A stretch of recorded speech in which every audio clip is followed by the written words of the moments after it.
It's all about speed. It's all about who can adjust to this new time control, this new time format. And 2 points for the winner in the blitz or in the tiebreaks, 1 point for the loser overall. And here we go. Here we go. It's a King's Pawn opening from Anish Giri. No more English opening, and it's the Sicilian instead.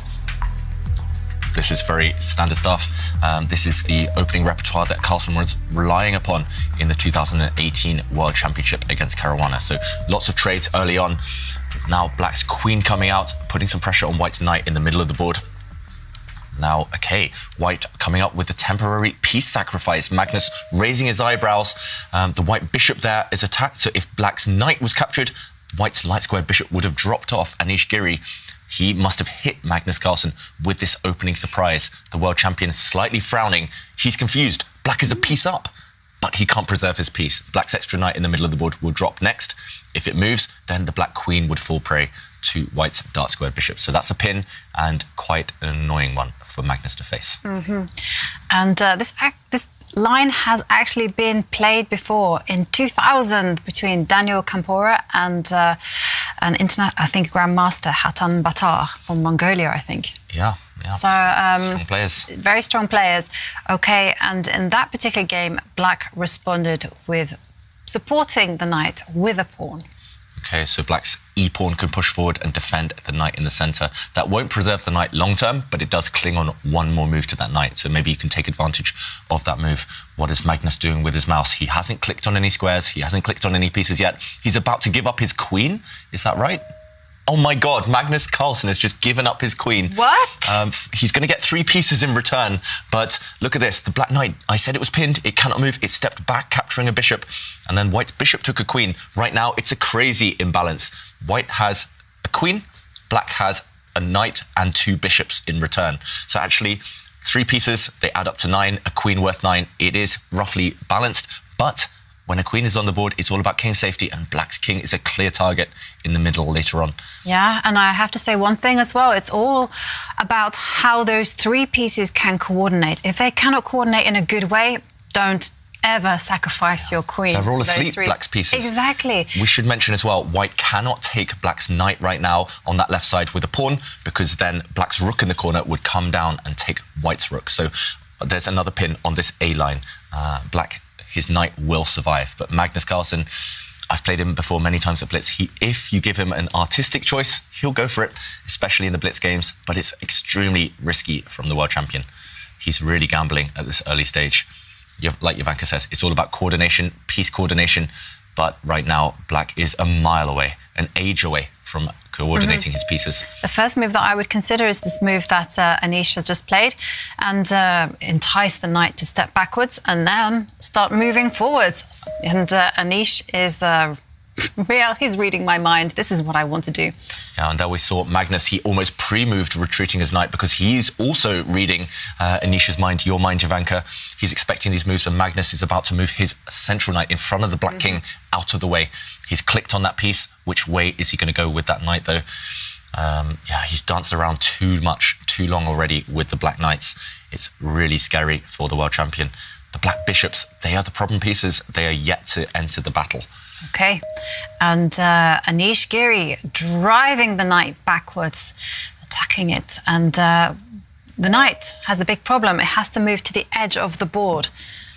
This is, and then again, what's it doing on the edge of the board? It can get locked out of the game, and suddenly it will be a queen against 2 minor pieces, and that's not sufficient. Yeah, and that's why Magnus pushes a pawn on this right side. Firstly, he's trying to break down the integrity of White's pawn structure, those far advanced White pawns, but he's also trying to find an escape route for that Black Knight trapped on the right, on the edge, just in case, as Jovanka mentions, it gets trapped. So he's trying to open up his Black Rook as well. I think he's committed now, Magnus Carlsen. The Black King is too far away from castling. It needs to stay in the centre. It needs to hide in plain sight. And after a trade of pawns, Black's Rook has opened up. Look at the evaluation bar, yet to settle down, yet to make up its mind. The reason I don't like this at all from Anish Giri is because Black is now maybe got a target. Black is going to try and attack the White King. Look at this. He's pushed a pawn forward, daring Anish Giri to play en passant, which has just happened, capturing the pawn as if it just moved one square.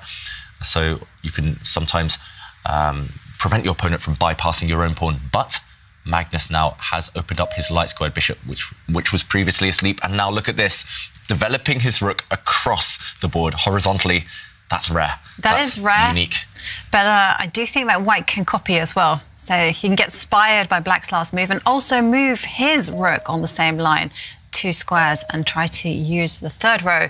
And Anish goes for a different option where he just locks out this black rook. And Magnus, wow, he is playing aggressive chess. He pushes his pawn forward, attacking the knight, driving it backwards, and saying to Anish, hey, every capture that you make is going to suit my pieces. But look at this, Jovanka, because look at White's pawns right now. He's thrown everything forward. All of White's pawns are on the 4th rank. There's also one on the 6th rank. He's not caring at all about pawns, neither side about pieces of pawns. They're not even counting, I think, anymore who's ahead in material. Right now, that white pawn is attacking black's rook on the edge of the board. That pawn can actually just be taken by a black knight, but then white would gain time attacking the black pieces and forcing the black pieces backwards. So Magnus Carlsen, he's given up his queen already. Is he going to ignore his rook as well? Or is he going to move his rook? Is he going to take a pawn? So many choices for the world champion. This position is just crazy.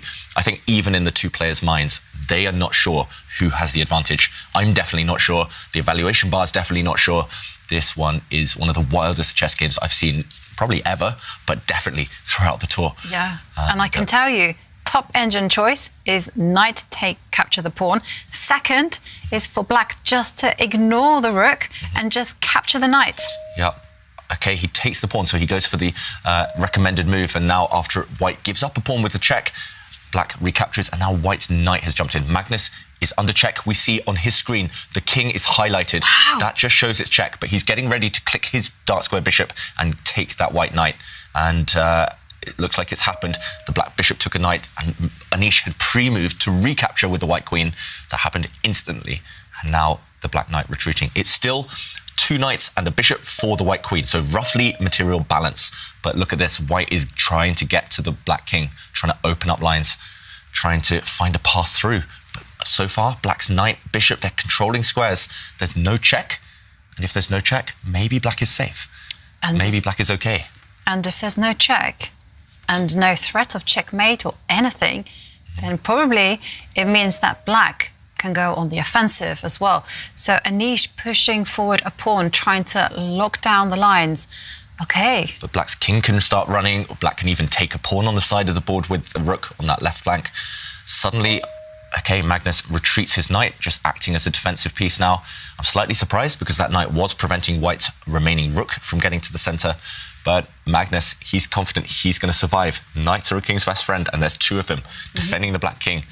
And Magnus is just saying, hey, those 3 pieces will defend the black king, and the rooks, they're going to start targeting those weak pawns on the left and the right. Yeah, those 2 black rooks, they're developing not in the way we normally see in chess. Normally we see the king castle and then the rooks come to the centre. Those rooks are developing up and down the board. And actually, I just did a quick count. Black is 1 point up. If we talk about pawns, pieces, black is a pawn up.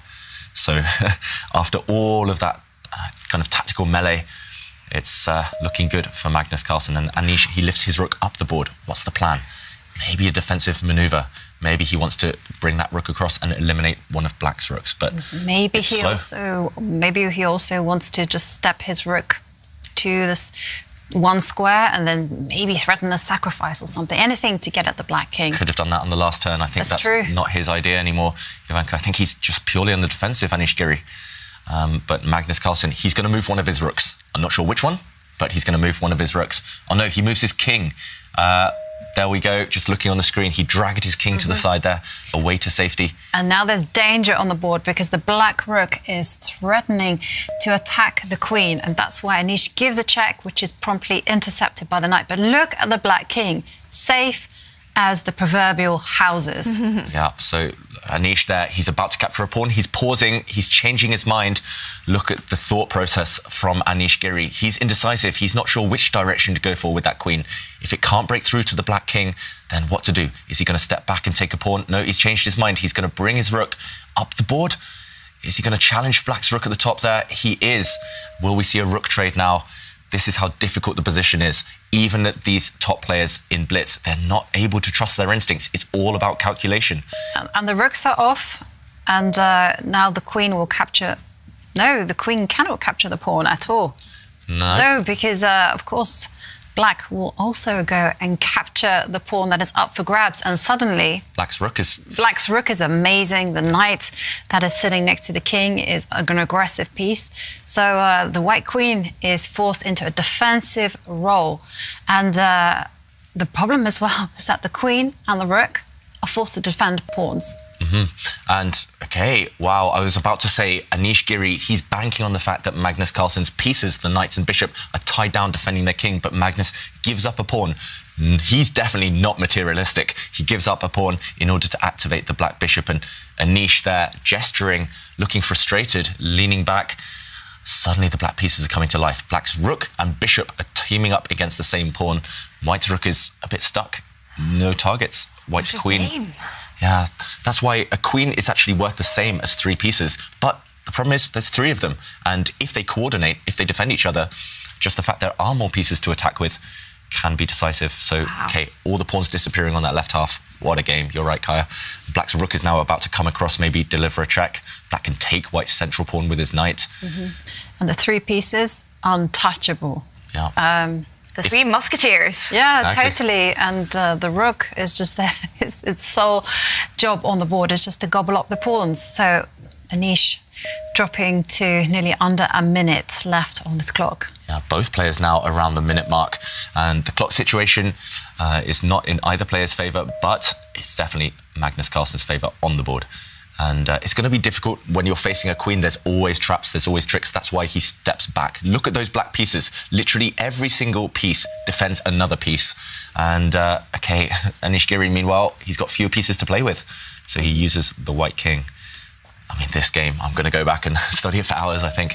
Just so much to think about. Okay, the black bishop now attacking white's rook, breaking a bit of coordination with the pieces, but nope, the bishop is replaced on its previous square by black's rook. And that black rook, it's going to relocate itself 2 squares further down the board. It's going to go towards the white king. Yep, protecting the bishop, and at the same time, like David said, heading at the white king. Yeah, it's going to swing across the board, that black rook, and again, supreme blitz strategy. This is why Magnus Carlsen is the best blitz player in the world, always defending his pieces. He doesn't care that he has no queen, he's just defending everything. Look at this, bishop steps back.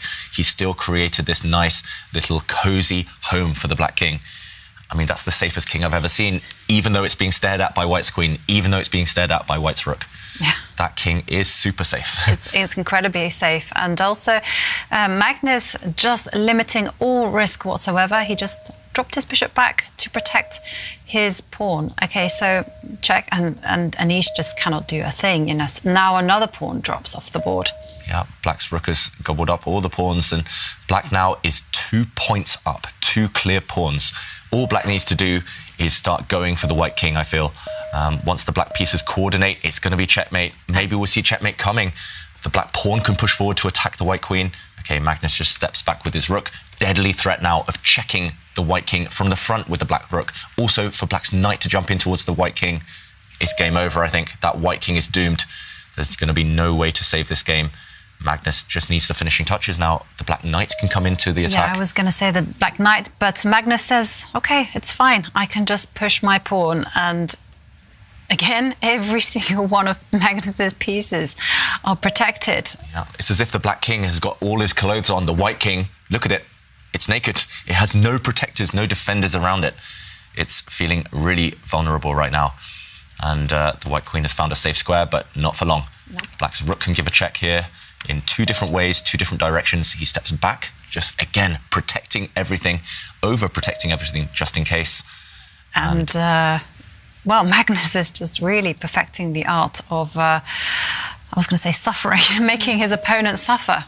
And look at this black pawn, this lone black pawn. The pieces are all perfectly placed for black, so use your pawns now to create the threats. And white just trying to get to the black king, but nothing Anish can do here. Black's king is too safe.